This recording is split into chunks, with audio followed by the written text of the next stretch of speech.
ನನ್ನ ಹೆಸರು ಹರ್ಷಿತಾ. ನಾನು ಸರ್ಕಾರಿ ಹಿರಿಯ ಪ್ರಾಥಮಿಕ ಶಾಲೆ ತುಂಬಲಗಡ್ಡೆ ಶಾಲೆಯಲ್ಲಿ 7ನೇ ತರಗತಿ ಓದುತ್ತಿದ್ದೇನೆ. ನಮ್ಮ ಶಾಲೆಗೆ ವಿಜ್ಞಾನ ಉಪಕರಣಗಳನ್ನು ನೀಡಿದ ಕೃತಜ್ಞತಾ ಸಂಸ್ಥೆಯ ಎಲ್ಲ ಅಧಿಕಾರಿಗಳಿಗೂ ಧನ್ಯವಾದಗಳು. ಇದು ಮೈಕ್ರೋಸ್ಕೋಪ್ ಎಂಬ ಪದವು ಮೈಕ್ರೋ ಮತ್ತು ಸ್ಕೋಪನ್ ಎಂಬ ಪದದಿಂದ ಬಂದಿದೆ.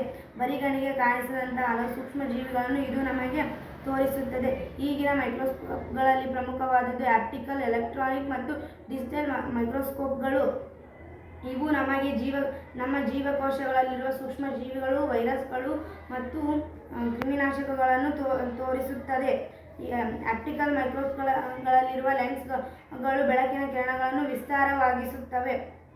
ಧನ್ಯವಾದಗಳು.